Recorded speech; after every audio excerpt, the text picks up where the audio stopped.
चला तर मंडळी, आज मी तुम्हाला 7 कप्प्याचा घावना कसा बनवायचा ना ते दाखवते। घावणे हे की नाही कोकणची रेसिपी आहे। या घावण्यामध्ये सुद्धा खूप प्रकार असतात। साधा घावना असतो, काकडी घालून घावना, गोड घावना आणि 7 कप्प्याचा घावना। त्यातला 7 कप्प्याचा घावना कसा बनवायचा ना ते आज आपण बघूया।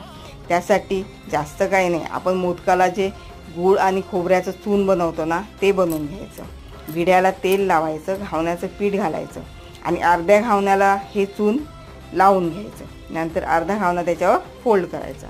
पुन्हा भिड्याच्या एका साईडला तेल लावायचं, घावण्याचं पीठ घालायचं आणि नंतर अर्धा घावना त्याच्यावर पुन्हा परतवायचा।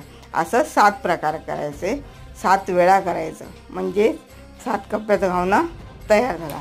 ही जुनी लोकांना खूप करायची, आता हे कोण करायला बघत नाही, म्हणून मी ही रेसिपी तुम्हाला दाखवते।